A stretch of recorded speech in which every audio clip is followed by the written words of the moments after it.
Em nome do Pai que me criou, em nome do Filho que me resgatou, e em nome do Espírito Santo que me santificou, divina vontade, reina na minha vontade. Quinta meditação do Anjo da Guarda de Maria Valtorta. Foi escrito por ela no dia 24 de março de 1946, o tema do terceiro domingo da Quaresma. Você está esperando com tanta expectativa, ansiosamente, para ouvir a palavra do meu anjo, que é tão doce, clara e reconfortante. Devo dizer-lhe, entretanto, que desde que você partiu, um anjo que eu não acho que seja meu, tem estado constante e visivelmente presente para mim. Digo-te que ele não parece ser meu, porque quando Azarias geralmente se mostra a mim, materializando-se na sua beleza, como te descrevi, no momento oportuno, este está agora completamente espiritualizado, sob uma luz muito forte, e apenas um milagre de Deus me permite olhar para ele fixamente. E ele tem a beleza incorpórea dos seres espirituais, nem usa os pés para se mover, mas as duas luzes de suas asas, e tudo nele é luz, seu rosto, suas mãos cruzadas sobre o peito, um manto extremamente branco e imaterial. E eu digo, mãos, rosto, roupas, porque nós, pobres humanos, só podemos nos expressar comparando com o corpo material para afirmar o que vemos. Mas este mais lindo espírito, ele aparece para mim, em resumo, como o anjo do Getsemane, que era como uma luz em forma de anjo. Ele parece ser um dos muitos que eu já vi nas minhas visões. A Maria Valtorta dirige essas palavras ao seu diretor espiritual, Padre Migliorini. Nos coros do paraíso, ó, luz cantante no azul infinito do céu. Ele parece-me como um daqueles anjos do Natal que apareceu para os pastores. E uma das últimas noites também do meu exílio que me levou ao êxtase com o seu voo sobre as cabeças, enquanto cantava harmonias irrepetíveis. Eu não sei quem esse é. Sei que sua presença é meu conforto. Para mim, ele é mais do que um suave luar para o viajante solitário e perdido. E me dá a certeza de que não estou sozinha, mas estou na melhor companhia, com o melhor dos guias e nos melhores caminhos, o de o anjo de Deus e nos caminhos que os anjos seguem, o de Deus. Eu não sei quem ele é, sua presença me enche de alegria, mas ele não se revela. Ontem Marta estava ausente por 6 horas em Camaiore. A Marta é a pessoa que cuida dela. Bem, a auréola em meu quarto por 3 de 6 horas. O anjo. E fiquei tão feliz com essa presença angelical que até recebi um alívio físico dele. Recolhi-me nesta meditação e contemplação e para todos, olhando de fora, parece que eu estou dormindo. Mas não, eu estou queimando no meu espírito e estou muito alegre. Que paz! Agora Azarias se mostrou e fala. O anjo luminoso não é Azarias, e eu escrevo. Azarias me diz: com a humildade do irmão mais novo perante o mais velho, venho para a nossa Santa Missa, Valtorta.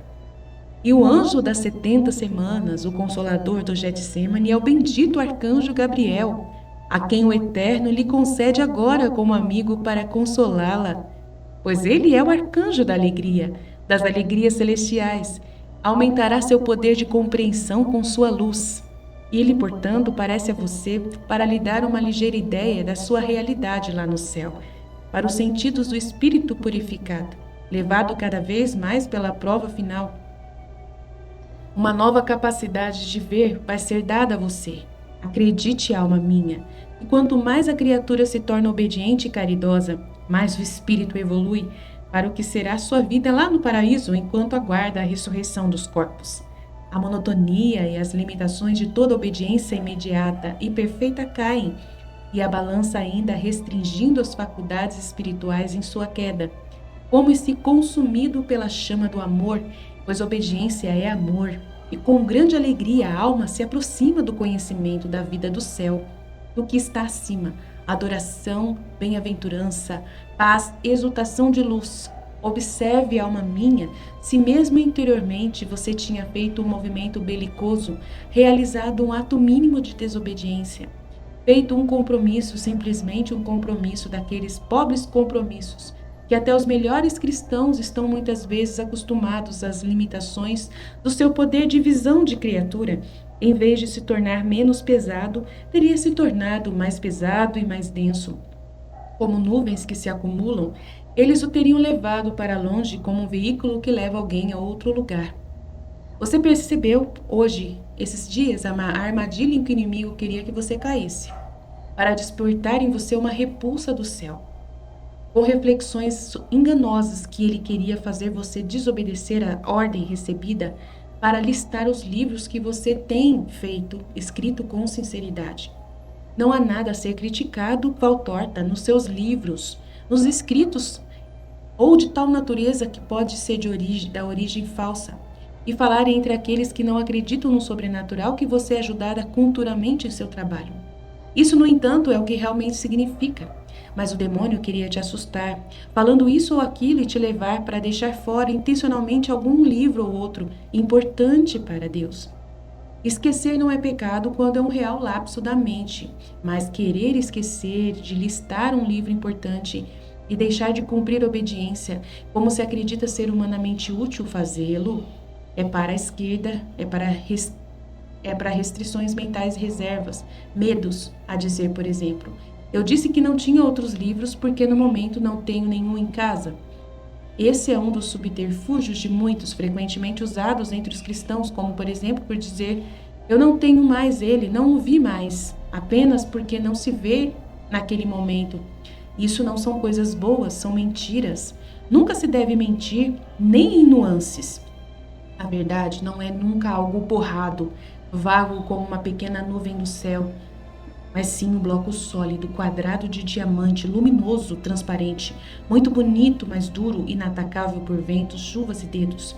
E uma vez que a verdade vem diretamente do que é mais perfeito na terra, isto é, do céu, mesmo que o homem queira destruí-la e às vezes pareça ter sucesso na terra, na realidade a verdade permanece intacta em seu reino. E mais cedo ou mais tarde será conhecida e reconhecida junto com os méritos do Espírito que era fiel à verdade.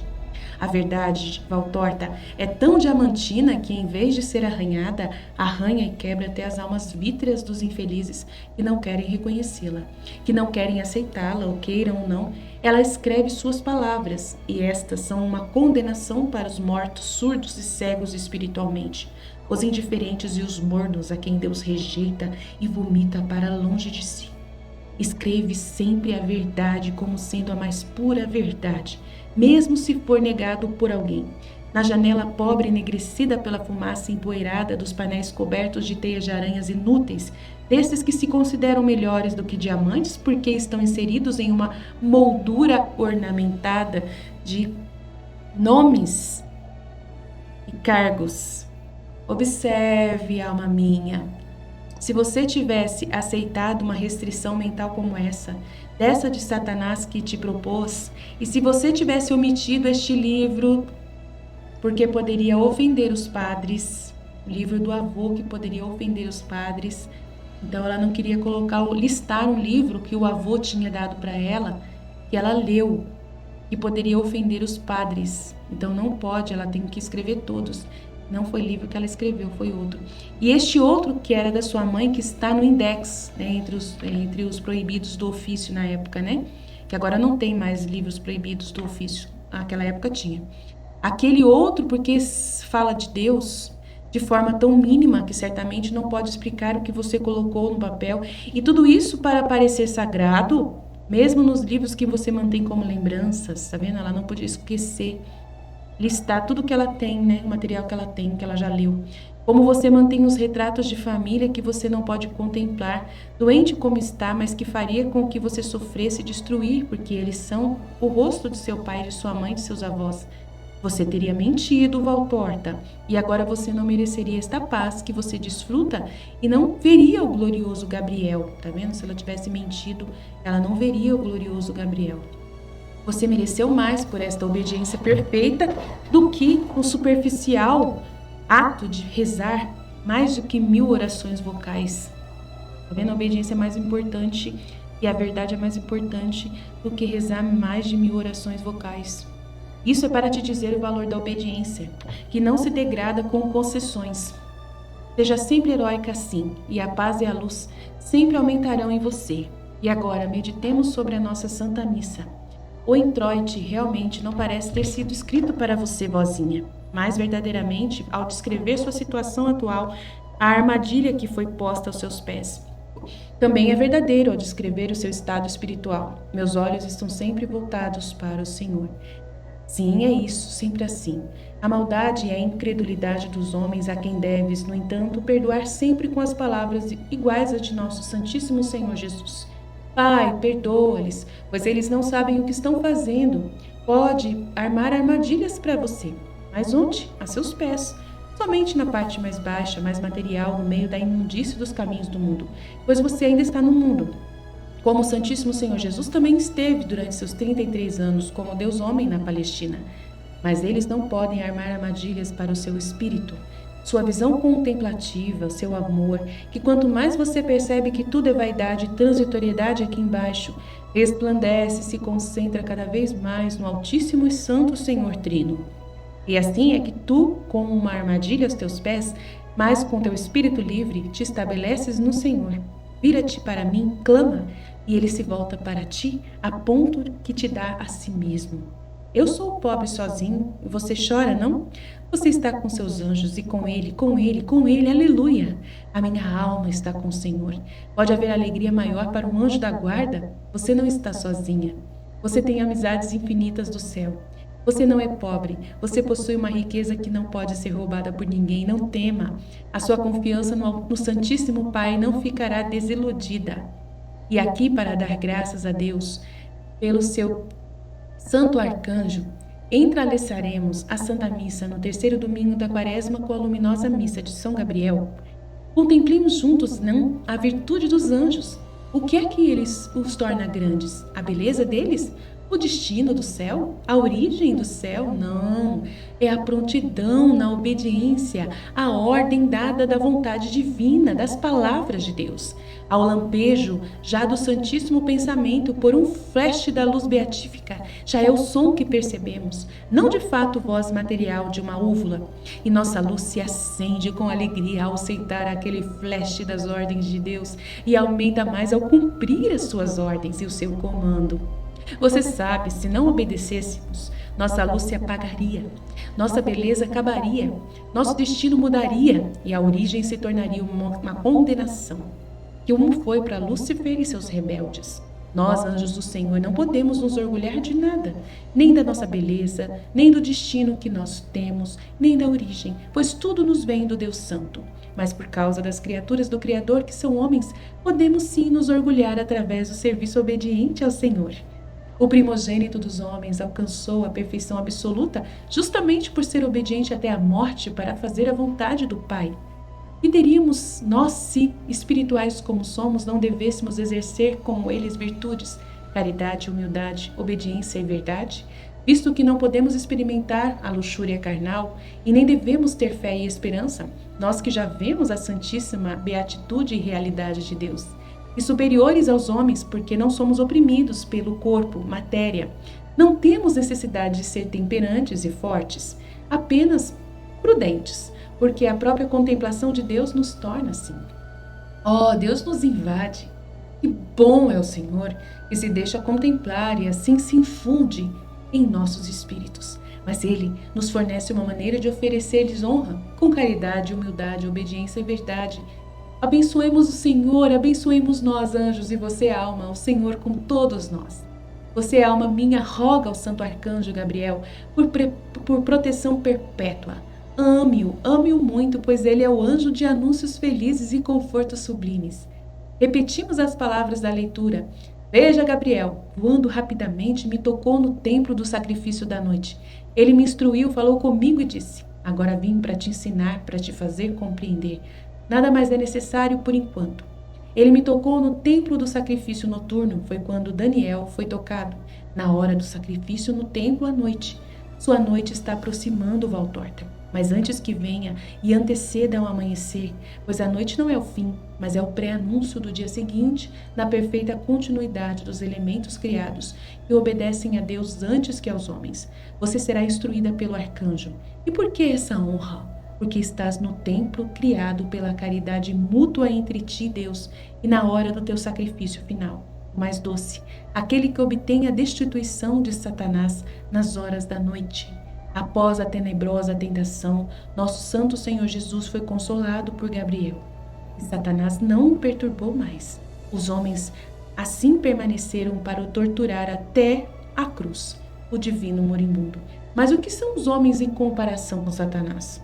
O poder de torturar em comparação com o de Satanás, você sabe, mas tenha coragem. O sacrifício noturno é feito precisamente para dispensar Satanás, para impor a ele o basta de Deus e traga a fortaleza divina para seus filhos oferecida no holocausto. Gabriel vai falar para você um segredo tremendo e lhe dará uma ordem que vem de Deus, uma ordem tremenda. Na verdade, não para você, mas para aqueles que o provocam, que a provocam. Terão as palavras de instrução daquele que carrega o mais sublime testamento e exige as mais elevadas formas de obediência. Agora voltemos à Epístola Paulina, mas responderei mais tarde a sua pergunta, e assim você escreverá a resposta e também o que disse há 2 domingos sobre o meu silêncio sobre o Evangelho. Por que São Gabriel, e não eu, te dará a ordem o segredo? Porque o menor não deve falar onde o maior está falando. No que diz respeito tanto a este segredo quanto às explicações do Evangelho, o Senhor Jesus, Mestre Supremo de todos os que estão na terra e no céu, me instrui sobre o último, e permaneço em silêncio, ouvindo e não tenho nada a acrescentar quando ele fala. Paulo delineia todo o programa para os cristãos, e aí logo pelas vozes que, por agradecimento ao Senhor, pelo grande dom concedido por ele, deve ser mais perfeito do que os outros, e tem disso a perfeição com a perfeição do pensamento. Você sabe o que é isso, perfeição do pensamento? É querer ser perfeito, não para a glória futura do céu, para ser santo, que a perfeição lá vai te conceder. Não, mas por um amor filial de um beneficiado, de uma forma sobre-humana pelo Pai já aqui na terra, em uma medida que somente o infinito pode dar. Aqui mesmo, sendo imitador de Deus como filhos amados. Paulo não diz a você, imite este ou aquele santo. Ele lhe diz, imite Deus em suas perfeições. Imitar a Deus é fazer um esforço contínuo, portanto, para alcançar sua perfeição. E fazer com caridade, mas também com humildade, com fé, mas também com humildade, com esperança, mas também com humildade. Todos vocês sabem que, apesar de todo o esforço heróico, vocês sempre serão incapazes de possuir realmente a clara perfeição de Deus. Mas não desanimem. Querer possuir a perfeição de Deus é somente desejá-la com todas as suas forças.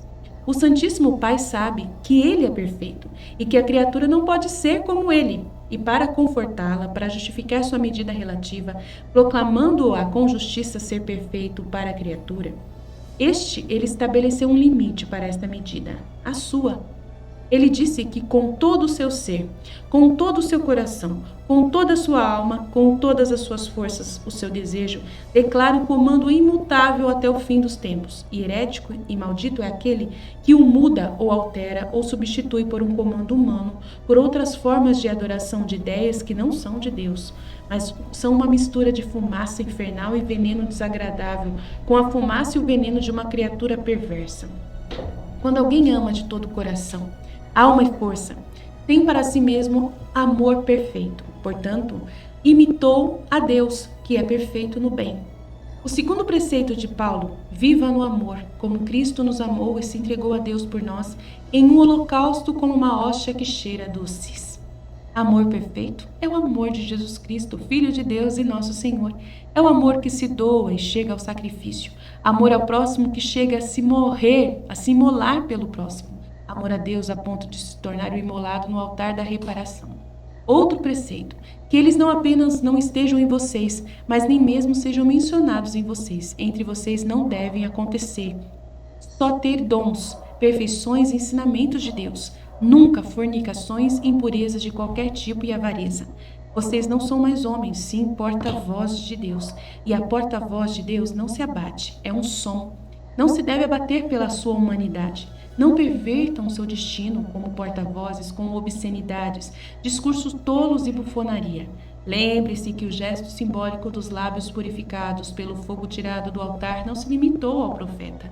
Todos aqueles que Deus escolhe, as verdadeiras e certas porta-vozes, foram purificados antes da missão pelo fogo do amor divino.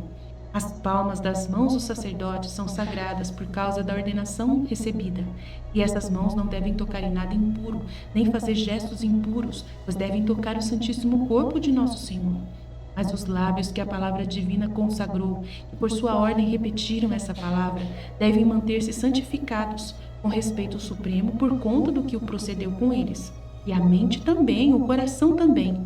Do contrário, você se tornaria indecente, fornicador e perderia seu lugar na terra e no céu. E você não deve ser avarenta, mas prudente. Eu sei, esse homem não profanará, mas quem tem fome receba o dom de Deus e seja firme, sem atos de orgulho e sem medos. Desconsidere o discurso vão dos homens se for superficial, para não te dar conta o tempo perdido com coisas estéreis, que visam somente assustar e deixar vocês orgulhosos, ou denegrindo e tendendo a diminuir a obra que Deus está fazendo em vocês. Não deixem que isso os seduzam. O Deus está sobre o incrédulo. Não deixe que isso seduza do Deus que está sobre o incrédulo. Entendi. Eu acho que a palavra de Deus está sobre a do incrédulo, isso que ele está falando. Fazer não, portanto, associar-se a eles, mas responda-lhes. Antes nós éramos trevas, mas agora somos luz no Senhor e oramos por você para que se torne luz. Então aqui serve para essas pessoas que estão pedindo para a gente abrir, ficar cuidando de coisas estéreis, como guardar comida nesse tempo agora, né?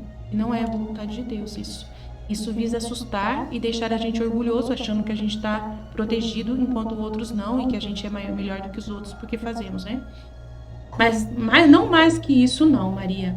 Não mais. Viver cada vez mais como filha da luz.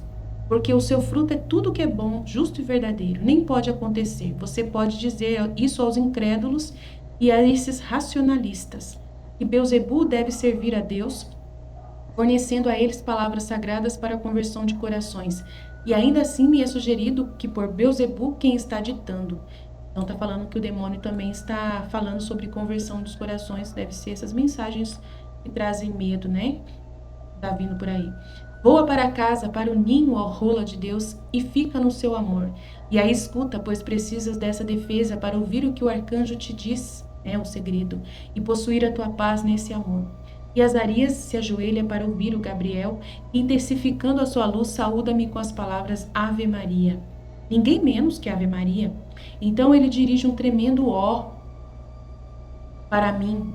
É realmente uma palavra tremenda. Ela fala ó, mas é um segredo, né?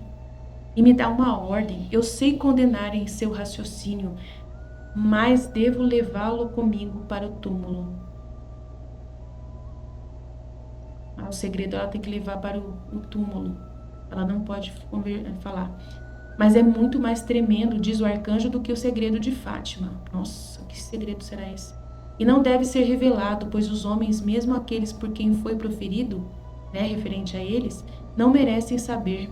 E então o arcanjo, junto com Azarias, que se levanta novamente de sua genuflexão, cantam: abençoemos o Senhor. E eu respondo: graças a Deus, como Azarias me ensinou, e digo com eles: glória ao Pai, ao Filho e ao Espírito Santo. E agora tenho esse peso doloroso deste tremendo conhecimento desse segredo. Nossa, o que será isso?